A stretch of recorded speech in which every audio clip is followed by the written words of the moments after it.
everybody, welcome back to the channel. It's Sunday the 21st, kind of a Winnie the Pooh and the blustery day. I'm out running errands. This video is going to kind of be a potpourri, I guess. A menagerie of subjects. A plethora. I'm not sure. A plethora means a lot. Not sure if it's a plethora. But anyway, I digress. So many of you know, if you've seen some of the other videos on my channel, that I raise chickens for eggs. With profound sadness that I announced the passing of Lefty the chicken. As my son would say, Lefty was one of the OGs of the flock. Lefty was a big hen.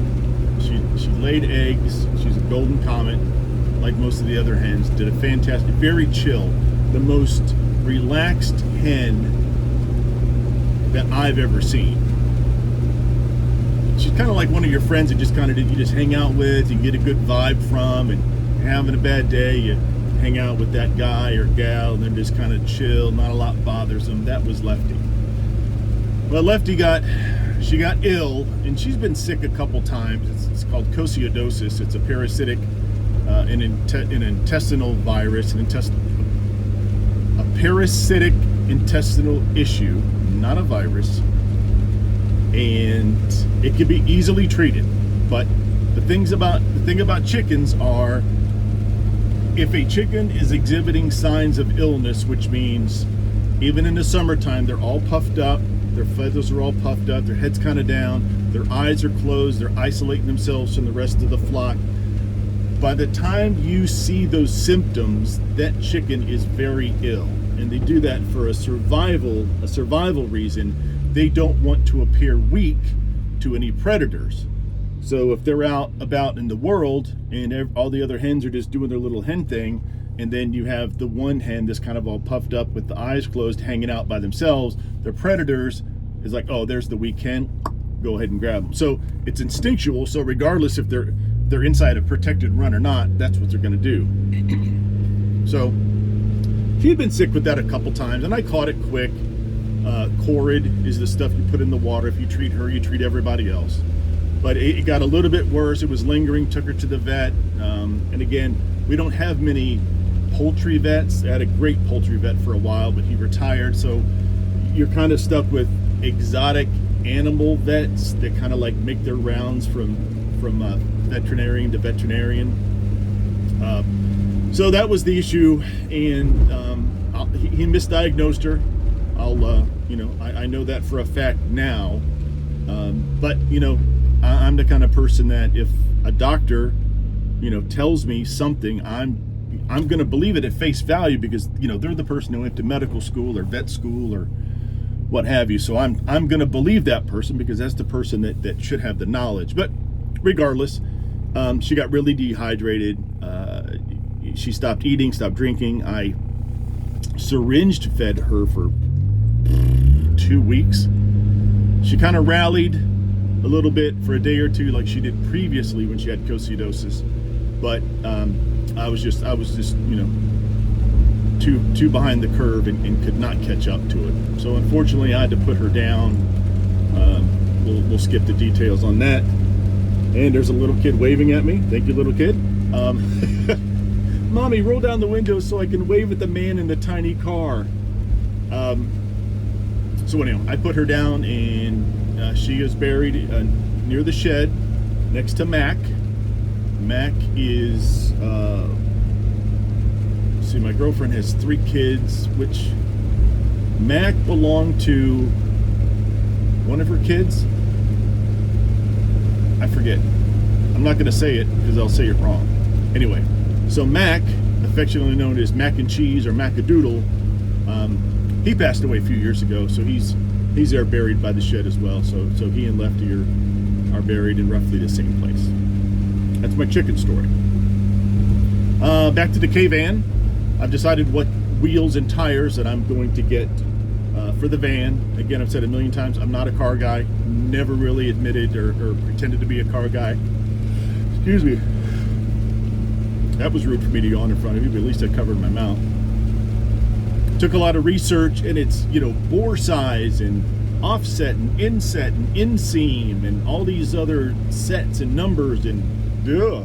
So I finally talked to a few people online. I was able to piece it together. Go ahead and order those from not Priority Tire, Discount Tire. And I'm gonna need to get a couple rings. They're either made out of ceramic or aluminum. The ceramic is a lot less expensive than the aluminum, and it takes the bore size from the hub on the van and matches it to the bore size on the wheel. So that's a thing. So I know I'm going to order those and take those to Discount Tire. Now I order them off the website. If Discount Tire has them in stock, that's great. If they don't, that's fine too. They ship them to the store, schedule an appointment, and have those taken care of. So those are 165, 60 R14s. I can even go 185, and it's not going to cause any rubbing. I'm doing this. I'm not going to put a lift on the van, so I can go either 165, 185, and still 60 or 65, then R14s. These are the 12-inch tires. I think most golf carts have larger tires than this van, but ATV tires, my utility trailer at home has bigger tires than on this van, but they're made for these. But a lot of people are saying you put a little bigger tire, a little wider, bigger footprint on the road, a little more stability. So I'll get those ordered this week. And I went ahead and put gas in the van. And I may have mentioned before, I have a small issue with the gauge. So that would be the float, I guess, that's in the tank. Regardless of how much, when I fill it up, so I fill it up to the top of the neck or near the top of the neck, I only get just a skosh over 3/4, which is fine. That is the least of my worries. That's certainly something I'll take care of at a much later date. Let's see, gas gauge, tires. So the exhaust system near the muffler, and if you've ever seen one of these little Clover 4-cylinders on a sandbar, you've got the header, you've got the pipes, and you've got this big, huge toaster-looking contraption that's actually the exhaust system itself. And I wanted to repaint it. It's kind of rusty, so took as much off as I could, wire brushed it, put some high heat primer and some high heat paint on those. I got down to the last little section, and I had to get underneath to get one of these bolts off. It was a 10 mil bolt. That thing would not come off. Very similar to the manifold gasket heat shield, or the heat shield. Some of those I could not get off. I was not going to strip that because that certainly might be a situation where I have to get it off for repair. So I went ahead and pulled off what I could, primed it, painted it with a silver high heat, like engine, 7 million degree temperature paint. It looks kind of nice, but I wish I could have got those other pieces off. But, again, certainly cosmetic. Not too fussed about that. Put gas in the van today, and I was going to put oh man, 5 bags of mulch for $10.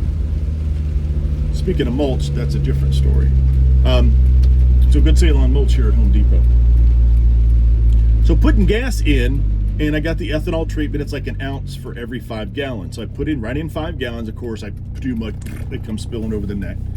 And I went ahead and took the cap off the ethanol treatment. I was putting it in the neck of the gas tank, and I forgot to remove that little like plastic foil protective cap thing to show that nobody has has messed with your whatever you happen to be messing with, your in this case the ethanol treatment, and that little cap went into the neck. And it was like in slow motion, and not the cap, the little foil stopper.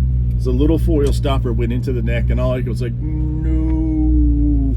And so I had visions of this thing going down the neck, into the gas tank, somehow making it up to the fuel filter, and then I'll be going down the road one day at a whopping 45 miles an hour, and she'll give out on me, and then I'll be like, well, I know what the problem is, but I can't get to it.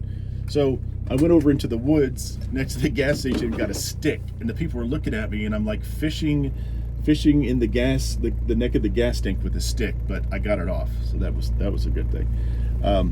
So remember that the little foil thingy that's under the cap for the protection thing, make sure you take that off so you don't accidentally dump it down into your gas tank. Speaking of mulch, last weekend I went to Lowe's. Mulch was on sale at Lowe's. Took the van, got 15 bags of mulch, and I was going for the dry mulch because the mulch that gets rained on is way, way heavier.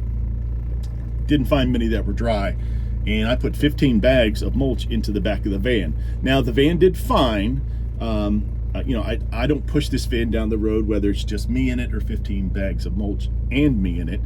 But she did fine. The wheels weren't like, and the springs, it wasn't bouncing or anything like that. But, these things are meant, especially the trucks, they're meant to be workhorses. They're meant to carry a lot of weight. How much weight they should carry and their max weight, I don't know. I probably won't do that again, but I should have probably gone with 6 bags or maybe 10 bags, but not 15 wet bags. So if you guys have a K-van or a K-car, you'll know that it attracts a lot of attention, like that little kid that was waving at me going through town. The 2 or 3 people stopped and spoke to me. I was loading the mulch, and I have no issue talking about the van. In fact, that's how I got interested in the vans. I ran into a gentleman at Lowe's over by the airport several months ago. We had a long talk. Very, very nice gentleman. And I'll probably run into him one of these days, just driving through town. But exchange a lot of information. Got the man's card, gave him my phone number, so we'll just reach out if he ends up wanting to purchase one of these. So very, very, very nice, and obviously you get a lot of attention. Hey, what's that? That's really cool. Gentleman's like, oh, I remember these when I was in the Marine Corps in Okinawa, back in '85, and he loves these. And I said, yeah, this came from Japan. So we talked for a few minutes. So last thing, I follow several people on YouTube that sell K-vans, K-cars, service them, all that. And one particular gentleman, he had a van for sale, and it makes no difference who they are. And they mentioned, hey, with this van, give us a call, and if you want to purchase the van. And he said something that kind of caused me pause here for a second. And obviously I give everybody the benefit of the doubt. And he said, if you want to purchase this overpriced van, give us a call. Phone number, email. And I kind of stopped for a second, and I'm like, wait a second, did he just say, if you want to purchase this overpriced vehicle, call me? So immediately my thought went to, are you inflating the price more than it should be? And you just said the quiet part out loud. Or were you saying, K-vans are kind of a niche market, and really any K-van that you have imported to the U.S., you're really paying a lot more than that vehicle is really worth. So if you pay $10,000 for a sandbar van, a 96 sandbar van, you're paying, something, price for a van that's 25, 6, 7, 8 years old. So you're paying that money for a vehicle that's already done its duty, twice over in Japan. And basically, and I don't know what these in Japan, this van may be $2,000. Of course, you have all the fees and taxes and everything. And then obviously people selling these have to make a profit.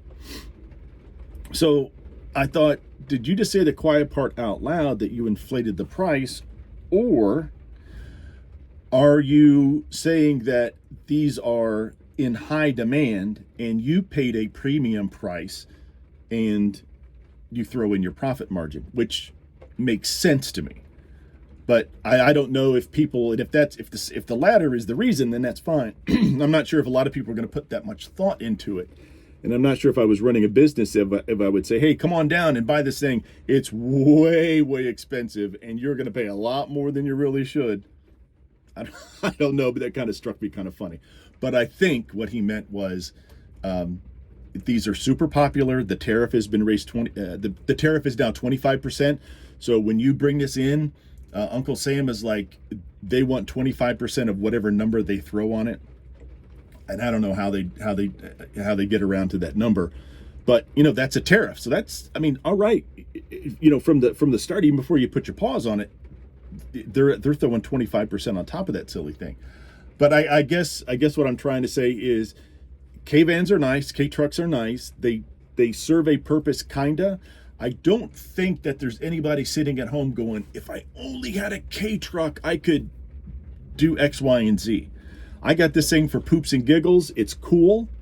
I'm lucky enough. I am retired. I am lucky enough that my father taught me to be financially sound, and I had the money to pay for this.